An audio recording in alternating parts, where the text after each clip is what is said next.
Hello my dear passionate NEET aspirants, welcome back to Magnet Brains IIT JEE NEET.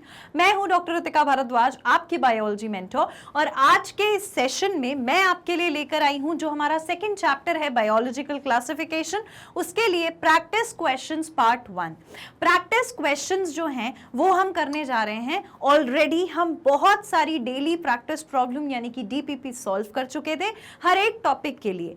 अब हमें analyse होगा, अब हमें रियलाइज होगा एक्चुअली कि हमें ये चैप्टर कितना बेहतर तरीके से समझ में आया है, कितना अच्छे से हमने पढ़ा है। और कभी कभी क्वेश्चन ट्विस्ट होने की वजह से अगर आपका कोई कंसेप्ट हिल जाता है या आप कोई गलत क्वेश्चन मार्क कर देते हैं तो भी कोई प्रॉब्लम नहीं है, वापस से सेशन देख सकते हैं और वापस से क्वेश्चन आंसर्स का ये प्रैक्टिस आप कर सकते हैं। तो आइए बिना देर किए आज का प्रैक्टिस सेशन जो है वो स्टार्ट करते हैं, जहां पर हम प्रैक्टिस क्वेश्चन पार्ट 1 करेंगे। सबसे पहले जब भी हम अपनी सेशन को स्टार्ट करते हैं तो सबसे पहले हम देखते हैं नीट कोर्स का हमारा मॉड्यूल क्या है। हमारा मॉड्यूल ये है कि हम सबसे पहले फोकस करते हैं टॉपिक वाइज एक्सप्लेनेशन पर। What is topic wise explanation? Her chapter के हर एक टॉपिक को हम निकाल के उसका एक्सप्लेनेशन देखते हैं और एक एक चीज, एक एक कंसेप्ट क्लियर करते हैं, followed by daily practice problem का पीडीएफ। डेली प्रैक्टिस प्रॉब्लम्स जो हैं उसका पीडीएफ आपको कहाँ पर मिलता है? जो भी आप सेशंस देखते हैं उसी के डिस्क्रिप्शन बॉक्स में लिंक में ये पीडीएफ अपलोडेड रहता है, जहाँ से आप इसे डाउनलोड करके और फिर सॉल्व करते हैं। कभी बहुत अच्छे से पूरे सॉल्व हो जाते हैं, कभी नहीं हो पाते, इसीलिए कोई टेंशन की बात नहीं है। हम लेकर आते हैं डेली प्रैक्टिस प्रॉब्लम का सोल्यूशन। तो थर्ड में we go with the daily practice problem का सोल्यूशन वाला video, followed by the chapter wise multiple choice question. अब chapter wise multiple choice question पर जहां हम पहुंच चुके हैं, प्रैक्टिस क्वेश्चन जो हम सॉल्व कर रहे हैं। Then we go with the list of name of scientist, years and their contribution. फिर हम साइंटिस्ट की बात करते हैं और उस चैप्टर में इन्वॉल्व सारे साइंटिस्ट ने कब अपना कंट्रीब्यूशन दिया था, किस ईयर में दिया था, क्या कंट्रीब्यूशन था, क्या नाम था साइंटिस्ट का, जो कि नीट के पॉइंट ऑफ व्यू से बहुत इंपॉर्टेंट क्वेश्चंस हैं, तो उसे हम सॉल्व करते हैं। Then we go with the previous year questions. तो प्रीवियस ईयर क्वेश्चंस हमें पूरा कंसेप्ट दे देते हैं कि कैसे किस कंसेप्ट को मोड़ के, तोड़ के, मरोड़ के पूछा गया है। तो जो प्रीवियस ईयर क्वेश्चंस होते हैं they are very important. Then we go with the doubt solving session. Doubt solving session कैसे होगा? आप मुझे अपने डाउट्स लिख करके भेजते हैं और फिर मैं आपके लिए लेकर आती हूँ डाउट्स के आंसर्स। तो आपको कुछ नहीं करना है, बस अपने जो भी डाउट्स हैं वो लिखकर मुझे सेंड कर देने हैं। Then we go with the weekly test paper. Weekly test paper बहुत ज़रूरी है और इसके बाद हमें पता है कि आपको किस चीज़ की ज़रूरत है, तो वो है गाइडेंस अबाउट पेपर पैटर्न कैसा होगा, स्ट्रेस को मैनेज कैसे करेंगे, ऑफिशियल नोटिफिकेशन तो कुछ नहीं आया है, और एग्जामिनेशन कब होने वाला है, कैसे होने वाला है, एग्जाम रिलेटेड सारे नोटिफिकेशन, ये सारी चीज़ें आपको हम प्रोवाइड करने वाले हैं। इसीलिए आपको कहीं इधर उधर भागना नहीं है, परेशान नहीं होना है, सिर्फ सब्सक्राइब कर लेना है तो आपको सारे नोटिफिकेशंस खुद मिल जाएंगे। Then chapter wise one shot revision. Chapter wise हर एक सेशन का, हर एक चैप्टर का रादर जो हमें माइंड मैप बनाना है उसके लिए वन शॉट रिवीजन हम करेंगे और उसके बाद will go with the online test series. I hope आप सभी को अभी तक ये हमारा नीट का कोर्स मॉड्यूल समझ में आ गया होगा। अब मैं मूव ऑन करती हूँ अपने क्वेश्चन आंसर सेशन से।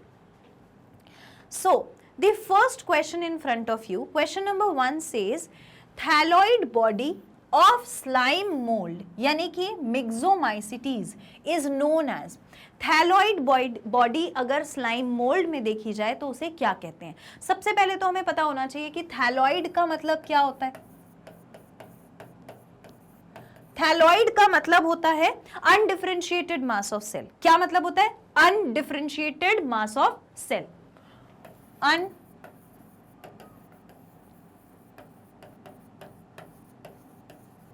अनडिफरेंशिएटेड मास ऑफ सेल्स, ठीक है। यानी कुछ ऐसी बॉडी जिसमें ना अपने को कोई स्ट्रक्चर समझ में आ रहा है ना, सिर्फ ऐसा लग रहा है बहुत सारे सेल्स इकट्ठे हो गए, that is called as thallus. अगर ये थैलस या फिर ये थैलॉइड हमें देखने को मिले, ये थैलॉइड हमें देखने को मिले किसमें? स्लाइम मोल्ड में। स्लाइम मोल्ड में, यानी कि स्लाइम मोल्ड। अच्छा देखो, नेक्स्ट क्वेश्चन में कभी ये भी पूछा जा सकता है कि स्लाइम मोल्ड को क्या बोलते हैं? मिक्सोमाइसिटीज बोलते हैं। क्या बोलते हैं? Myxomycetes. So it is known as, उसे क्या कहते हैं, होता क्या है, स्लाइम मोल्ड में बन जाते हैं, स्लाइम मोल्ड में बन जाते हैं ऐसे एक सेल के अंदर बहुत सारे न्यूक्लियाई, क्या बन जाते हैं, बहुत सारे छोटे छोटे न्यूक्लियाई बन जाते हैं, ठीक है, ऐसे न्यूक्लियाई बन जाते हैं इसके अंदर बहुत सारे। और ये जब न्यूक्लियाई बन जाते हैं तो ऑल ऑफ अ सडन एक बार क्या होगा, वॉल ब्रेक होगी इस सेल की वॉल ब्रेक होने के बाद ये न्यूक्लियाई बाहर आ जाएंगे अपने साथ थोड़ा थोड़ा साइटोप्लाज्म लेकर, ठीक है। इस तरीके से ये फिर दूसरे सेल्स बना लेते हैं। लेकिन स्लाइम मोल्ड में जब ये स्टेज देखी जाती है तो इस स्टेज का क्या नाम होता है, this stage is called as plasmodium. क्या कहते हैं, प्लाज्मोडियम कहते हैं, ठीक है। तो प्लाज्मोडियम याद आ गया, क्लास 10th में भी पढ़ा है प्लाज्मोडियम। वॉल ब्रेक हो जाएगी, न्यूक्लियस बाहर, साइटोप्लाज्म बाहर, डिवाइड कर जाएगा। ऑप्शंस देखिए, ऑप्शंस में हमारे पास है माइसीलियम। माइसीलियम क्या होता है, ग्रुप ऑफ हाइफे होता है, ये तो क्या होता है, ग्रुप ऑफ हाइफे होता है, ठीक है। फिर हमारे पास सेकेंड ऑप्शन है प्रोटोनेमा। तो प्रोटोनेमा तो वो स्ट्रक्चर होता है ना गैमीटोफाइट में और स्पर्मेटोफाइट में, ठीक है, गैमीटोफाइट में और स्पोरोफाइट में, स्पोरोफाइट और गैमीटोफाइट में दिखने वाला स्टेज, ये गैमीटोफाइट और स्पोरोफाइट में दिखने वाला स्टेज होता है। तो ये भी नहीं है हमारा आंसर। फिर आता है प्लाज्मोडियम, तो हाँ प्लाज्मोडियम ही सही आंसर है, ये दिख रहा है, ठीक है। उसके बाद है फ्रूटिंग बॉडीज। तो फ्रूटिंग बॉडीज क्या होती हैं, फ्रूटिंग बॉडीज तो माइसीलियम में ही बनती थी, आपको याद है, ऐसे इस तरीके का स्ट्रक्चर होता था, इसमें ऐसे फ्रूटिंग बॉडीज बन जाती थी, ऐसे फ्रूटिंग बॉडीज बन जाती थी। और इन फ्रूटिंग बॉडीज के अंदर क्या होते थे, इनके अंदर स्पोर्स होते थे। क्या प्रेजेंट होते थे, स्पोर्स प्रेजेंट होते थे भर भर के, ठीक है। So these were the fruiting bodies, ये भी नहीं है। अब हमारा आंसर क्या हो गया है, प्लाज्मोडियम हो गया है। I hope this is clear to you, plasmodium is the correct answer, ठीक है, समझ में आ गया, लिख लीजिए, done, okay. Now next question, what is common about Trypanosoma, Noctiluca, Monocystis and Giardia. क्या क्या हमें दिया हुआ है, पहले हमें दिया हुआ है ट्रिपैनोसोमा, फिर हमें दिया है नॉक्टिल्यूका, नॉक्टिल्यूका के बाद हमें दिया है मोनोसाइटिस, मोनोसाइटिस के बाद हमें दिया है जियार्डिया। क्या दिया है, जियार्डिया, ठीक। हमारे पास ये 4 ऑर्गेनिजम्स दिए हुए हैं, this is 1, this is 2, this is 3, this is 4 and this is all we need, okay. तो ट्रिपैनोसोमा है, नॉक्टिल्यूका है, मोनोसाइटिस है, जियार्डिया है। क्वेश्चन में पूछा गया है कि इनकी कॉमन बात क्या है, इनमें क्या चीज आपको लगती है कि कॉमन है। तो मैं आपको बताती हूँ, आपको वैसे जहां तक समझ आ गया होगा, ये ट्रिपैनोसोमा जो स्लीपिंग सिकनेस कॉज करता था, सीसी फ्लाई के द्वारा आता था, तो ये ट्रिपैनोसोमा नेचर में कैसा होता है, नेचर में ये होता है यूनिसेल्यूलर ऑर्गेनिज्म, ठीक है। उसके बाद नॉक्टिल्यूका कैसा ऑर्गेनिज्म होता है, सिंगल सेल का ऑर्गेनिज्म होता है Noctiluca. So again this is a unicellular organism, unicellular organism, ठीक है। अगर हम मोनोसाइटिस की बात करेंगे, अगेन ये भी सिंगल सेल्ड ऑर्गेनिज्म है, तो हमने लिख लिया यूनिसेल्यूलर है, यूनिसेल्यूलर ऑर्गेनिज्म है, ठीक है। फिर अगर हम जियार्डिया की बात करें, जियार्डिया भी बड़ा भाई वर्म बोल रही हूँ, जियार्डिया जो होता है ये भी बहुत डिसीजेस कॉज कराता है, तो जियार्डिया जो है ये भी यूनिसेल्यूलर ऑर्गेनिज्म है, बॉडी में इंफेक्शन करा देता है जियार्डिया, तो यूनिसेल्यूलर ऑर्गेनिज्म है, ठीक है भाई, हम समझ गए कि ये सारे के सारे यूनिसेल्यूलर ऑर्गेनिज्म है। और कोई बात है क्या इनमें, अगर ये सारे यूनिसेल्यूलर ऑर्गेनिज्म हैं तो ये हमने कहाँ पढ़े थे, ट्रिपैनोसोमा हमने कहाँ पढ़ा था, प्रोटिस्टा में पढ़ा था, ये प्रोटिस्टा को बिलोंग करते हैं, किसको बिलोंग करते हैं? प्रोटिस्टा को। सो यूनिसेल्युलर होने के साथ साथ they belong to group Protista. What about Noctulica? Again it belongs to Protista. What about Monocytis? Monocytis फिर से क्या है? प्रोटिस्ट है, तो प्रोटिस्टा को बिलोंग करता है। और जियार्डिया क्या है? जियार्डिया भी डियर स्टूडेंट्स क्या है? प्रोटिस्ट है, प्रोटिस्टा है। ठीक है, तो अब हमें कॉमन फीचर समझ में आ गए। देखो इसके अलावा बहुत सारे फीचर्स मिलेंगे, n नंबर ऑफ फीचर्स मिलेंगे। मैं दो चीजों की बात बता देती हूँ। यूनिसेल्युलर ऑर्गेनिज्म का क्या मतलब होता है? एकदम मैं आपको बेसिक ले चलती हूँ। यूनिसेल्युलर ऑर्गेनिज्म का मतलब होता है, यूनिसेल्युलर का मतलब होता है एक सिंगल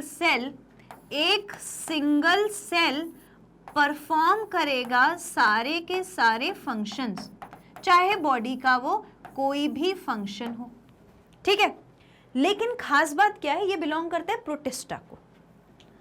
ठीक है, प्रोटिस्टा को, तो प्रोटिस्टा को बिलोंग करता है। कैरेक्टरिस्टिक सेल्स मिल जाएंगे इसके अपने, है ना? Monera, protista, fungi, Plantae, animalia. Protista में भी जो यूनिसेल्युलर बचा है वो कैसा होगा? यूकैरियोटिक सेल होगा, जिसके अंदर क्या होगा? Well defined nucleus, well defined nucleus होगा, as well as membrane bound organelle. Membrane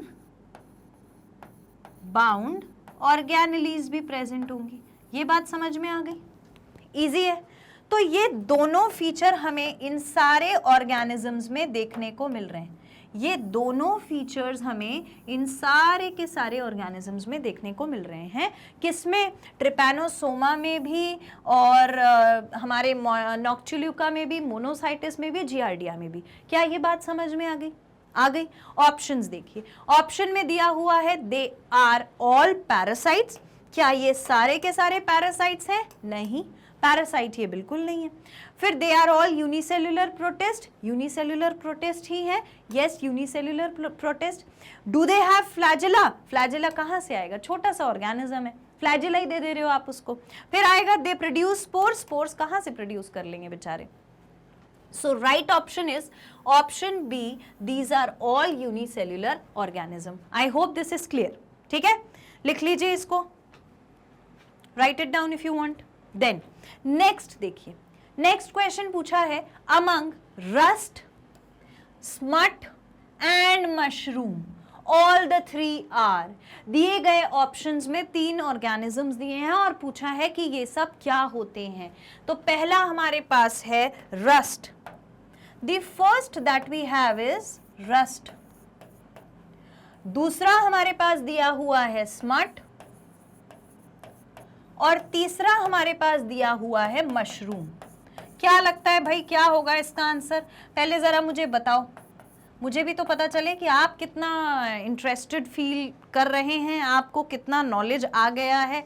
नहीं आया है तो भाई कोई दिक्कत नहीं, आ जाएगा, कहाँ जाएगा, है ना? बताओ मुझे फटाफट से, क्या लगता है कि इनकी क्या कॉमन बातें होती है? अच्छा, मैं एक हिंट दे देती हूँ। हिंट ये है, अब कमेंट में लिखना पड़ेगा लेकिन, है ना? हिंट दे रही हूँ। हिंट ये है कि ये सारे के सारे ऑर्गेनिजम्स एक पर्टिकुलर ग्रुप को बिलोंग करते हैं, जो आपने फंजाई में पढ़ी है। मैम मशरूम लिखा था, हम समझ गए थे, यही बोलोगे। Okay fine. So now tell me, कौन सा ग्रुप है? Which group do they belong? याद आया कुछ? जिसको याद आया फटाफट से लिख के बताओ। ठीक है, चलो भाई अब मैं बताती हूँ। लिख दिया होगा अभी तक तो मुझे पॉज करके, है ना? अब देखो, रस्ट, स्मट या मशरूम। रस्ट बिलोंग करता है किसको किसको किसको बिलोंग करता है? It belongs to basidio, basidiomycetes, basidiomycetes group को बिलोंग करता है। What about smut? Again it belongs to basidiomycetes group, ये भी बेसिडोमाइसिटीज ग्रुप को बिलोंग करेगा। मशरूम जो है ये भी बिलोंग करता है बेसिडोमाइसिटीज को, यानी कि सारे के सारे एक ही ग्रुप को बिलोंग करते। किसको बिलोंग करते हैं? एक ही ग्रुप को। अब इन तीनों की एक और कॉमन बात होती है, भले ही वो रस्ट हो, भले ही वो रस्ट हो, भले ही वो स्मट हो, भले ही वो मशरूम हो, ये सारे के सारे किस चीज के लिए केपेबल है आपको पता है? ये सारे के सारे डिसीज कॉज कराने के केपेबल हैं। All of them R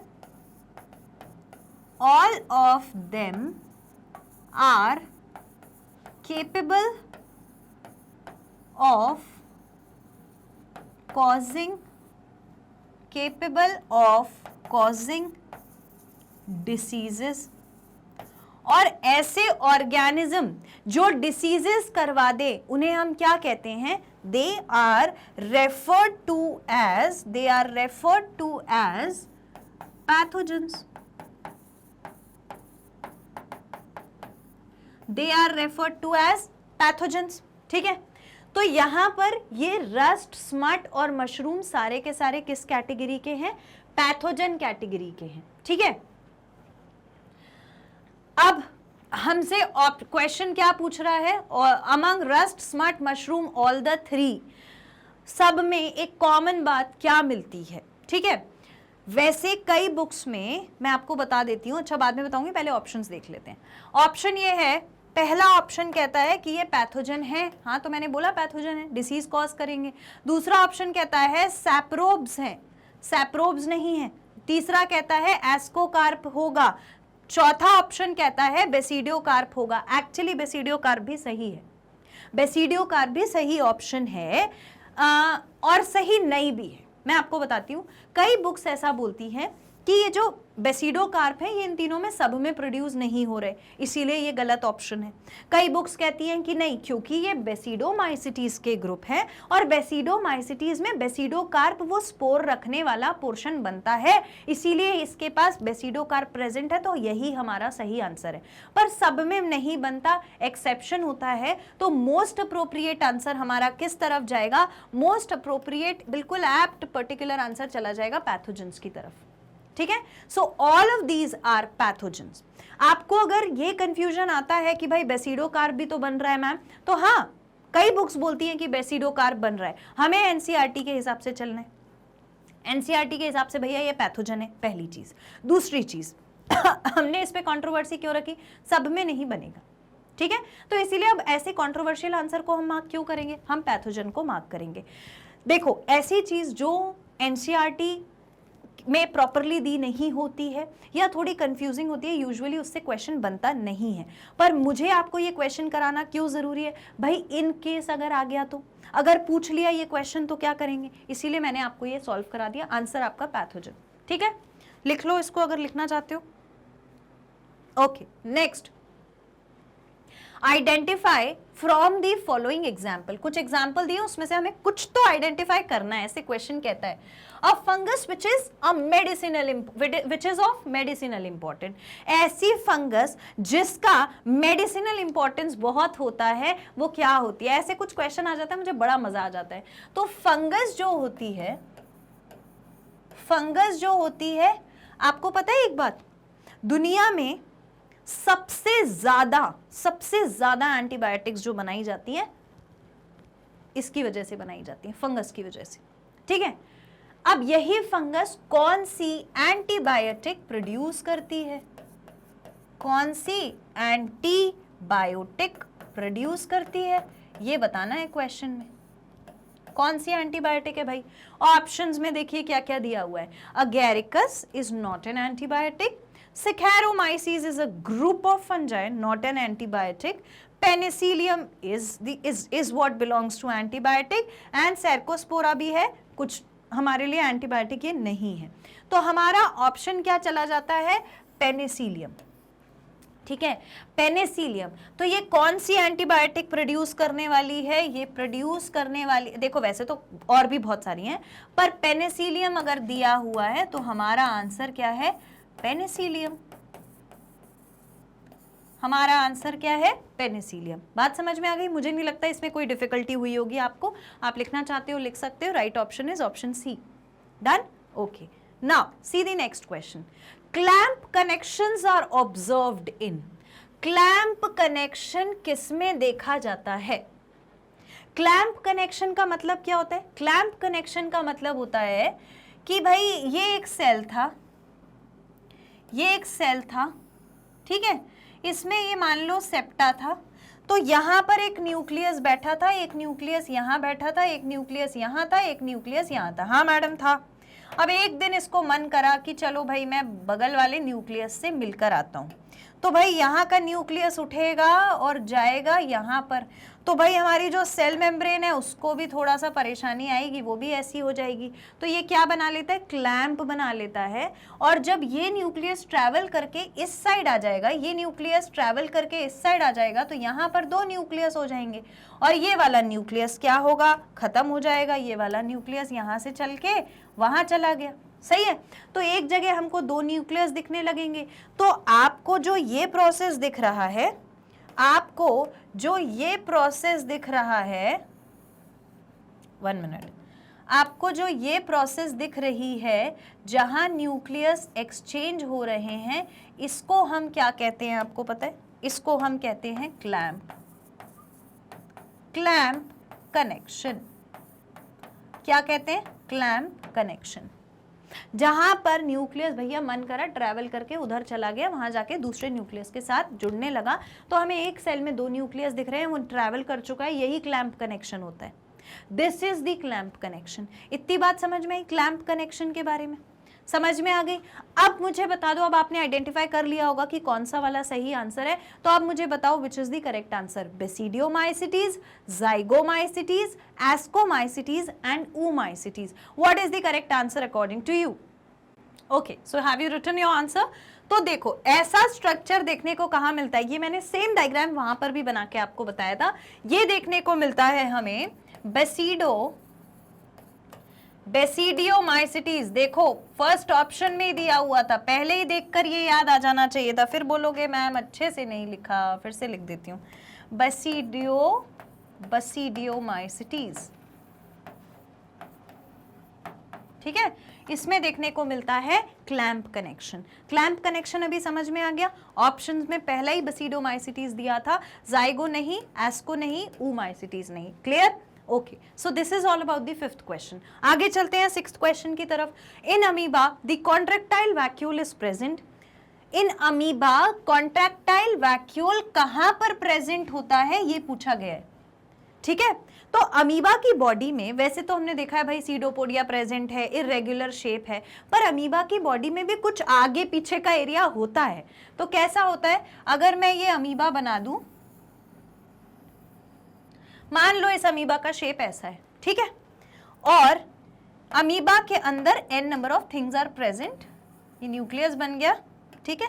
nucleus थोड़ा बड़ा बना लेते हैं, इतना बड़ा अमीबा बनाया है तो न्यूक्लियस तो थोड़ा बड़ा ही होना चाहिए, है कि नहीं? चलो इसके बाद अपन बना लेते हैं क्या? इसके बाद अपन बना लेते हैं इसके अंदर वो साइटोप्लाज्म।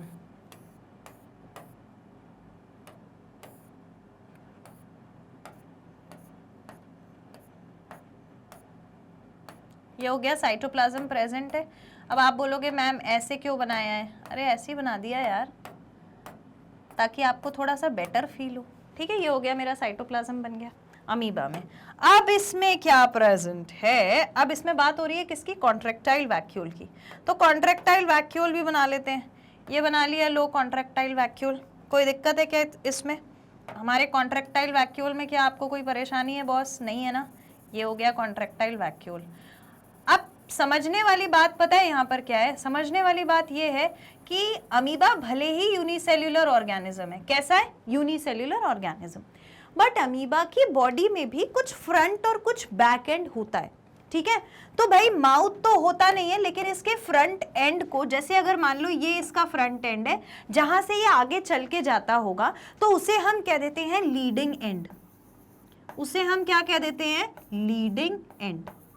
लीड करने वाला एंड मतलब कि जो आगे जाएगा, ठीक है। और जो पीछे का पोर्शन होता है, पीछे का पोर्शन वो कहलाता है क्या? It is called as trailing end, trailing end, ठीक है। And what is this this is amoeba. ठीक है, तो ये तुम्हें ट्रेलिंग एंड और लीडिंग एंड समझ में आ गया। अब ये क्या है, ये है हमारा ओफो, हाँ ये है हमारा साइटोप्लाज्म। ठीक है, ये क्या है, दिस इज द न्यूक्लियस। ठीक, and what is this portion, this portion is contractile vacuole. बात समझ में आ गई। ठीक, ये अमीबा का लीडिंग एंड है, यानी जब अमीबा वॉक करके कहीं जाएगा, जब अमीबा को वॉक करके कहीं जाना होगा तो वो आपको पता है कैसे वॉक करके जाएगा, वो इस डायरेक्शन में वॉक करके जाएगा। बात समझे, वो इस डायरेक्शन में वॉक करके जाएगा, वो लीडिंग एंड है, और ये कैसा है, ट्रेलिंग एंड। बात समझ में आ गई। अब बात आती है कि ये कॉन्ट्रैक्टाइल वैक्यूल एक्चुअली में है क्या। ठीक है, थोड़ी सी बात इस कॉन्ट्रैक्टाइल वैक्यूल के बारे में कर लेते हैं। कॉन्ट्रैक्टाइल वैक्यूल, कॉन्ट्रैक्टाइल वैक्यूल जो होता है, इसका मेन काम होता है ऑस्मो रेगुलेशन में। दिस वर्क्स फॉर, या फिर हम कह सकते हैं वर्क्स फॉर की जगह that it maintains osmoregulation, osmoregulation. ठीक है, ऑस्मो रेगुलेशन कराता है। दूसरी बात, ऑस्मो रेगुलेशन कराने के साथ साथ वैक्यूल के अंदर क्या फिल्ड रहता है अमीबा में, so vacuole is filled with water, पानी फिल्ड रहता है। और वैक्यूल कहां प्रेजेंट है, ये हमारा लीडिंग एंड, ये हमारा ट्रेलिंग एंड। तो वैक्यूल हमें किस तरफ दिख रहा है, पीछे की तरफ, एंड की तरफ, ट्रेलिंग एंड की तरफ। तो vacuole is always present towards the trailing and. What do you mean by trailing and, trailing and is the posterior portion. ठीक है, तो पोस्टीरियर पोर्शन भी आप इसको बोल सकते हो। This is about the contractile vacuole. अब मेरा मेन मुद्दा यहां पर ये है, चलो ट्रेलिंग एंड वगैरह तो आप समझ गए, कॉन्ट्रैक्टाइल वैक्यूल के बारे में और भी कोई क्वेश्चन पूछा जा सकता था। आज तो पूछा गया है कि भाई बताओ ट्रेलिंग एंड कौन सा है, चलो मान लिया इस चीज के लिए क्वेश्चन पूछा है। हो सकता है कल वैक्यूल कैसे फिल्ड है ये पूछ ले, हो सकता है क्या काम आता है वैक्यूल ये पूछ ले। So these are the things that you need to remember about the contractile vacuole persisting in the amoeba. बात समझ में आ गई। ऑप्शंस देखिए, ऑप्शंस में हमारे पास क्या क्या है, ऑप्शंस में हमारे पास है नियर दी ट्रेलिंग एंड, सही है, ये देखो ये दिख रहा है ट्रेलिंग एंड के पास। ठीक, इसके बाद नियर दी एडवांसिंग एंड, ये जो लीडिंग एंड है इसी को एडवांसिंग एंड भी कहते हैं, तो ये तो नहीं होगा। In the middle of the body में क्या प्रेजेंट है, मिडिल ऑफ द बॉडी में न्यूक्लियस प्रेजेंट है। And anywhere inside the body, no no no no no, it's definitely irregular, but ऐसा नहीं है हर कहीं हर कुछ नहीं रख सकते। ठीक है, आई होप समझ में आ गया होगा। राइट इट डाउन, लिख लीजिए इसको। Done, okay. Now see the next question. Which one of the following statements about mycoplasma is wrong? दिए गए ऑप्शंस में से कौन सा ऑप्शन माइकोप्लाज्मा के बारे में गलत है। बात हो रही है किसकी, माइकोप्लाज्मा की। माइकोप्लाज्मा का एक और नाम क्या होता है, इंपॉर्टेंट है, याद रखना है। माइकोप्लाज्मा का एक और नेम होता है PPLO। याद आ गया, अब तो आ ही जाना चाहिए। PPLO मतलब pleuro pneumonia like organism, pleuro pneumonia जैसा ऑर्गेनिज्म है। और एक और खास बात होती है इसके बारे में, it is the smallest cell. किस बेसिस पे, साइज के बेसिस पे भाई, साइज। Okay fine. अब ऑप्शन क्या दिया हुआ है, दे आर प्लियोमॉर्फिक। हाँ डेफिनेटली प्लियोमॉर्फिक तो होते हैं, दे आर प्लियोमॉर्फिक। ठीक है, और they are sensitive to penicillin, ये सेंसिटिव पेनिसिलिन से नहीं होते। आपको पता है बात क्या है, माइकोप्लाज्मा जो है they lack cell wall, exclusive feature है, दे लैक सेल वॉल, इनके पास सेल वॉल नहीं होती। और जब पेनिसिलिन काम करने निकलती है, जब भी पेनिसिलिन काम करने निकलती है, पेनिसिलिन जब काम करने निकलती है तो इसकी टेंडेंसी है to attack on cell wall synthesis. क्या करती है, किसी भी सेल की सेल वॉल जब बन रही होती है ना, उस प्रोसेस में इंटरफेयर कर जाती है। जब सेल वॉल ही नहीं बन पाएगी तो भाई सेल मरना तय है, ठीक है। तो पेनिसिलिन की आदत है कि ये किसको टारगेट करेगी, पेनिसिलिन की आदत है कि ये टारगेट करेगी सेल वॉल को, ठीक है। अब माइकोप्लाज्मा में सेल वॉल है ही नहीं, तो बेसिकली पेनिसिलिन जो है वो माइकोप्लाज्मा में पेनिसिलिन ना होने की वजह से काम ही नहीं कर पाती, so it does not work, काम ही नहीं कर पाई, क्योंकि भाई सेल वॉल ही नहीं है, मारेगी किसको। इसीलिए जो हमारे माइकोप्लाज्मा होते हैं उनका एक्सक्लूसिव फीचर होता है एक और, कि they are insensitive to penicillin, they are insensitive to the penicillin। Penicillin से इन्हें भाई कोई फर्क नहीं पड़ता, ठीक है, तो इनसेंसिटिव है, ठीक है। गलत ऑप्शन हमें समझ में आ गया, because it does not work, क्यों, क्योंकि सेल वॉल ही नहीं है। Then it causes disease in plants, definitely it causes disease in plants, ये सही है। Then they are also called as PPLO, मैंने आपको बता दिया, they are also called as pleuropneumonia like organism, that is PPLO, ठीक है। तो हमारा आंसर क्या हुआ, गलत ऑप्शन है option B. So right answer जो है वो हमारा ऑप्शन बी है। I hope this is very clear, लिख लीजिए, written, okay. Now see the next question, the cell wall of bacterium is made up of. Bacteria के अंदर सेल वॉल किस चीज की बनी होती है। आपको याद होगा, मैंने आपको पढ़ाया था, सेल वॉल जो है किसकी, बैक्टीरिया की। सेल वॉल जो है किसकी, बैक्टीरिया की। वो एक स्पेशल चीज की बनी होती है, और उस स्पेशल चीज का नाम क्या होता है, that special thing is murein. That special चीज इज म्यूरिन। अब ये जो म्यूरिन है, बेसिकली ये म्यूरिन क्या है हमारा, म्यूरिन क्या है आपको पता है, murein is made from peptidoglycan. किसका बना होता है म्यूरिन, पेप्टिडोग्लाइकन का, ठीक। पेप्टिडोग्लाइकन क्या है, लॉन्ग चेन है, पॉलीमेरिक कंपाउंड है।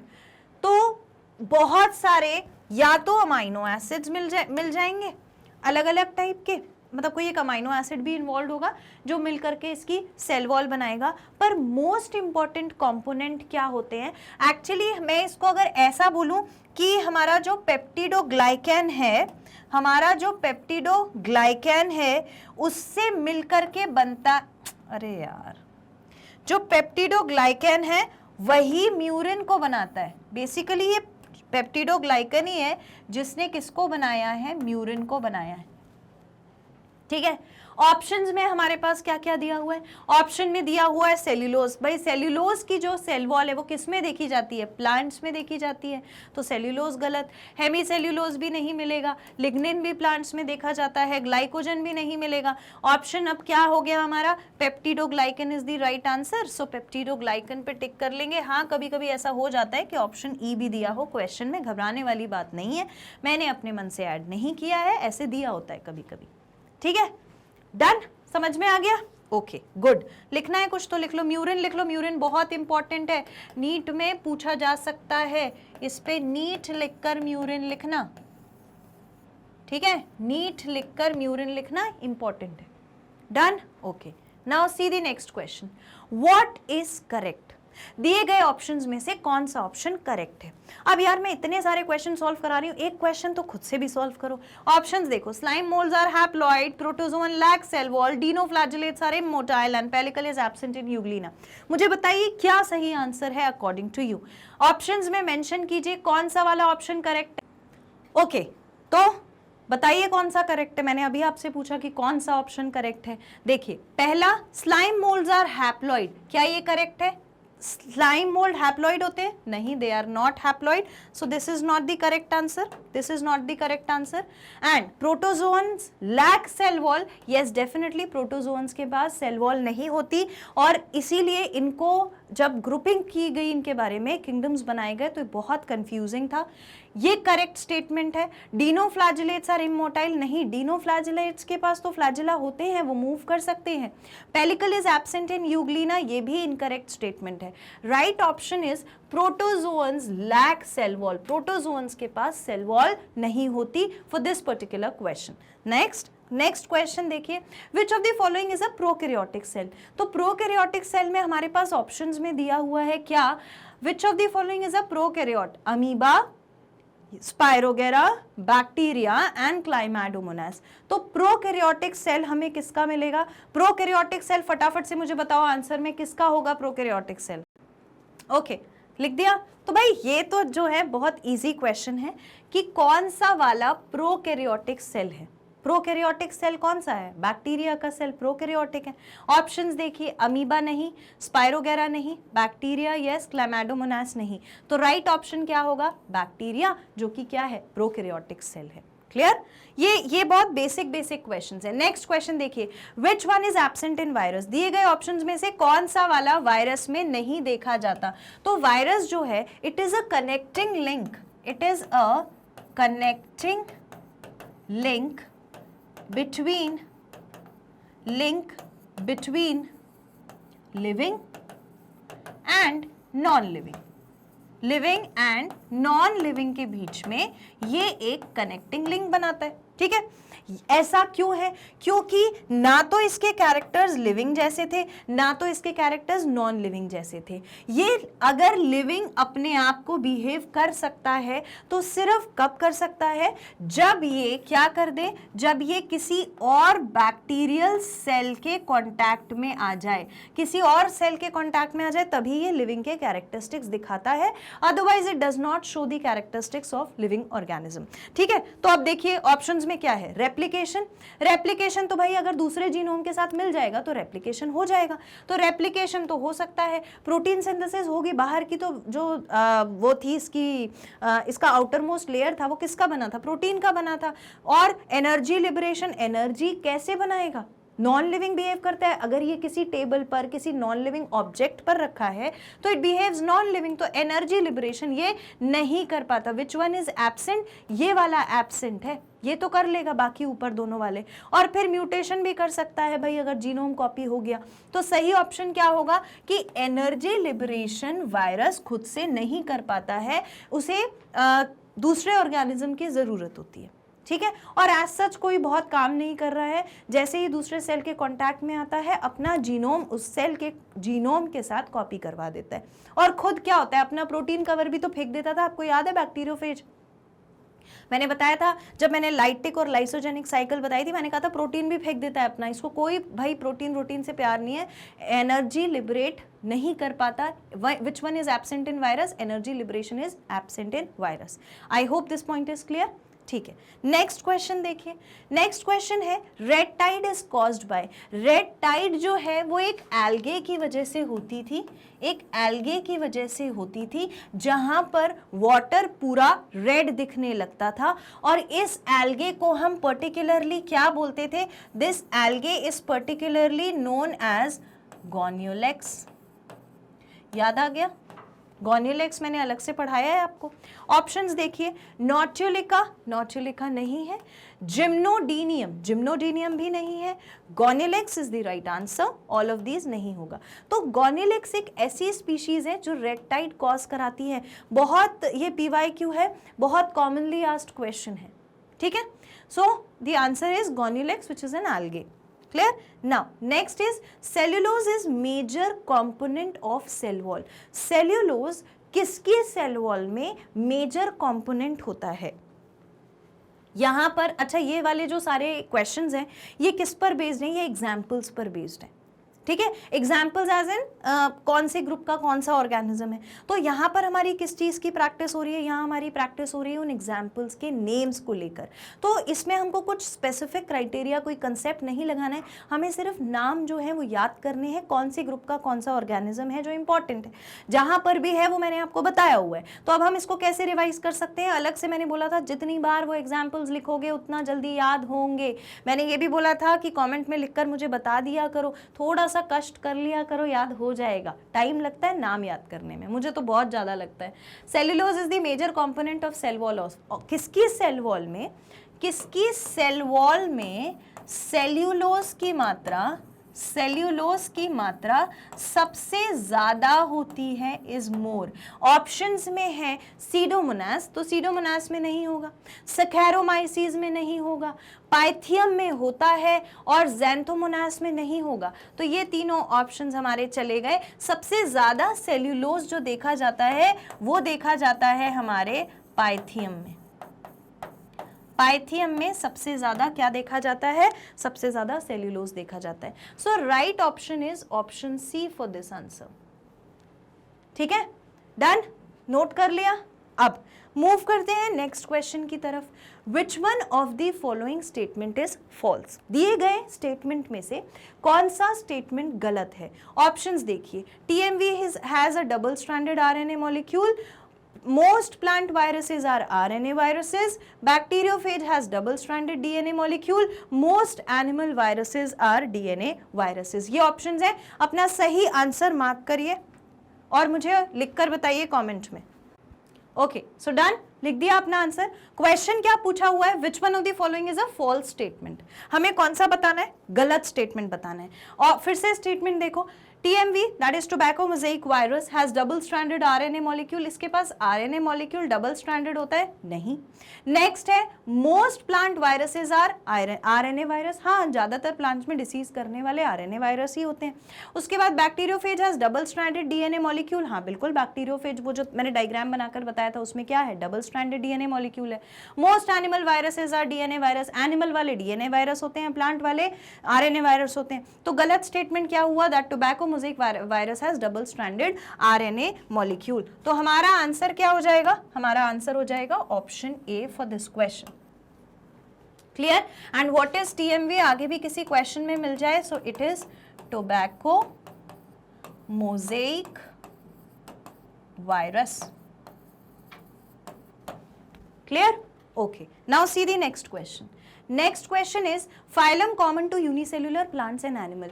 ऐसा फाइलम जहां पर यूनिसेल्युलर एनिमल्स भी आ जाएं और प्लांट्स भी आ जाएं। तो आपको याद हो कि जब 2 किंगडम क्लासिफिकेशन आया था, फिर 3 आया था, 4 आया था, वहां पे यूनिसेल्युलर एनिमल और प्लांट को एक ही साथ एक ही जगह रखा गया था। किसमें रखा गया था, प्रोटिस्टा में।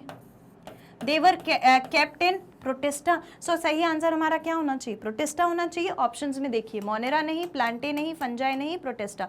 सबके अपने अपने रीजंस हैं, ठीक है। तो प्रोटिस्टा में यूनिसेल्युलर प्लांट्स और यूनिसेल्युलर एनिमल्स को रखा जाता है। Option D is the correct answer.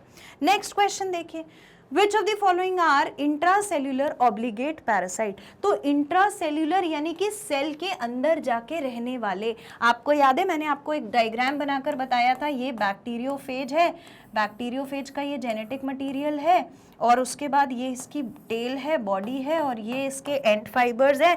तो ये अपना जो बैक्टीरियल सेल है उसके पास जाकर ये बैक्टीरियल सेल का DNA, ये वायरस का DNA इससे जुड़ जाता है। तो ये अपनी प्रोटीन बॉडी को फेंक देता है और इसके अंदर जाके रहने लगता है। तो इंट्रासेल्युलर ऑब्लिगेट पैरासाइट जो सेल के अंदर जाके रहने लगता है वो कौन होता है, वायरस होता है। ऑप्शंस देखिए, बैक्टीरिया है, नहीं। वायरस है, यस। लाइम मोल्ड नहीं, ब्लू ग्रीन एल्गी नहीं। तो राइट ऑप्शन हमारा हो जाता है viruses. Clear? Okay. Now see the next question. The prokaryotic cells are characterized by। prokaryotic cells में ऐसा क्या है जो यूकैरियोटिक सेल में नहीं है। तो प्रोकैरियोटिक सेल में भाई न्यूक्लियस के बाहर मेम्ब्रेन नहीं होती, प्रॉपर मेम्ब्रेन बाउंड ऑर्गेनेली नहीं होती, और बाकी यूकैरियोट में ये सब प्रेजेंट होता है। तो प्रोकैरियोटिक का कैरेक्टरिस्टिक यही दोनों चीजें हैं। ऑप्शंस देखिए, presence of distinct nuclear membrane. क्या न्यूक्लियर मेम्ब्रेन प्रेजेंट है, प्रेजेंट ही नहीं है। एब्सेंस ऑफ क्रोमैटिक मटेरियल, तो क्रोमैटिक मटेरियल मिल जाएगा, ठीक। इसके बाद तो ये ऑप्शन गया, ये ऑप्शन गया। प्रेजेंस ऑफ डिस्टिंक्ट क्रोमोसोम नहीं, तो सही ऑप्शन क्या होगा कि भाई इसके पास न्यूक्लियर मेम्ब्रेन प्रेजेंट नहीं है। न्यूक्लियर मटेरियल ऐसे ही पड़ा रहता है। तो right option is option D for this question. Clear? तो ये नॉर्मली प्रोकैरियोटिक का आप कह सकते हो कि इन्होंने बहुत बेसिक कंसेप्ट लगाया है कि प्रोकैरियोट एंड यूकैरियोट सेल का क्या डिफरेंस था, यूकैरियोट सेल का क्या डिफरेंस था, बस इतना ही इन्होंने कंसेप्ट लगाया है। ठीक है, नेक्स्ट क्वेश्चन देखिए। Main component of cell wall of fungi, fungi की सेल का कंपोनेंट इंपॉर्टेंट क्या होता है, वो होता है काइटिन। ये मैंने आपको तभी पढ़ा दिया था जब 5 किंगडम क्लासिफिकेशन में वो टेबल पढ़ाया था, वहां पर लिखा था किसकी सेल वॉल में क्या प्रेजेंट है। जैसे प्लांट की सेल वॉल में सेल्यूलोज जरूर प्रेजेंट होगा, ऐसे ही फंजाई की सेल वॉल में काइटिन जरूर प्रेजेंट होता है। ऑप्शंस देखिए, सेल्यूलोज नहीं, पेक्टिन नहीं, काइटिन यस, डेक्स्ट्रिन नहीं। सो राइट ऑप्शन हमारा क्या हो जाता है, काइटिन। ये तो याद रखने वाली बात है, इसका तो कोई हमको कंसेप्ट नहीं लगाना है कि इसमें कैसी सेल वॉल होगी, बस वो। ठीक है, नेक्स्ट क्वेश्चन देखिए। Oxygenic photosynthesis occurs in, oxygenic photosynthesis का मतलब क्या है, वहां उस प्रोसेस वो प्रोसेस फोटोसिंथेसिस की जहां पर ऑक्सीजन बन जाए, तो वो किस में देखी जाती है। अब ये फिर वही एग्जाम्पल वाला क्वेश्चन है, तो एग्जाम्पल से हमें याद रखना है जितने क्वेश्चन हम सॉल्व कर सकें। पहला ऑप्शन है ऑसिलेटोरिया, तो यस ऑसिलेटोरिया में ऑक्सीजनिक फोटोसिंथेसिस होता है। नेक्स्ट ऑप्शन है रोडोप्सपाइरिलम, वो नहीं। फिर क्लोरोबियम नहीं, क्रोमैटियम नहीं। करेक्ट ऑप्शन हमारा क्या होता है, ऑसिलेटोरिया, जो ऑक्सीजनिक फोटोसिंथेसिस का प्रोसेस शो करता है। Clear? Okay, now see the next question. All eukaryotic unicellular organisms belong to, सारे यूकैरियोटिक यूनिसेल्युलर ऑर्गेनिज्म किस में आते हैं। तो अभी हमने देखा था ना कि यूनिसेल्युलर चाहे प्लांट हो, चाहे यूनिसेल्युलर एनिमल हो, चाहे यूनिसेल्युलर कैसा हो, यूनिसेल्युलर प्लांट हो या फिर यूनिसेल्युलर एनिमल हो, दोनों के दोनों किस में आते हैं, दोनों के दोनों प्रोटिस्टा के किंगडम में आते हैं, प्रोटिस्टा में आते हैं यूकैरियोट। सबसे पहले यूकैरियोट प्रोटिस्टा से ही देखा गया था। ऑप्शंस देखिए, मोनेरा नहीं, प्रोटिस्टा हाँ, फंजाई नहीं, बैक्टीरिया नहीं। So right option is option B for this answer, this question. ठीक है, ऑप्शन बी हमारा करेक्ट ऑप्शन हो गया। With this we are done with the first part of practice questions, हमने कंप्लीट कर लिया है। आप इसकी प्रैक्टिस ज्यादा से ज्यादा, मुझे पता है आपको कहाँ दिक्कत आ रही होगी, आपको दिक्कत आ रही होगी एग्जाम्पल में। जितने ज़्यादा क्वेश्चन याद सॉल्व करेंगे, जितना ज़्यादा लिखेंगे, उतना ज़्यादा हमें याद रहेगा। तो आपको ये सारी प्रैक्टिस कहाँ करनी है, ऑफिशियल वेबसाइट पर जाओ, www.magnetbrains.com टाइप करो, वहाँ पर एक्सप्लोर करो टॉप कोर्सेज को। उसमें आपको ऑप्शन दिखेगा नीट का, नीट में जाकर के बायोलॉजी पर वॉच नाउ क्लिक करो। तो जैसे ही वो क्लिक करोगे एक डिस्क्रिप्टिव पेज ओपन होगा जहाँ बायोलॉजी के सारे वीडियो सीक्वेंस में मिल जाएंगे। तो आप जो भी टॉपिक पढ़ना चाहते हैं, जो भी क्वेश्चन सॉल्व करना चाहते हैं, वो कर सकते हैं। जैसे ही उस पर टैप करेंगे तो ये प्ले हो जाएगा। तो it is easy for you to access. आपको ये सारा का सारा कोर्स कैसा प्रोवाइड कराया जा रहा है, बिल्कुल free of cost, magnet brains IIT JEE NEET की तरफ से। आपको सिर्फ इंटरैक्शन बनाए रखने के लिए लाइक कर देना है, जो क्वेश्चन मैं पूछती हूँ उसका जवाब कमेंट में देना है, सब्सक्राइब कर लेना है चैनल को, एग्जाम से रिलेटेड कोई भी इंपॉर्टेंट अपडेट मिलती रहे इसके लिए, और शेयर करना है अपने सारे फ्रेंड्स और सिबलिंग के साथ। नीट की प्रिपरेशन के लिए सारा कोर्स बिल्कुल फ्री ऑफ कॉस्ट अवेलेबल है। Keep studying, keep practising more and more question. मैं आपसे मिलूंगी नेक्स्ट सेशन में, तब तक के लिए thank you so much and take care.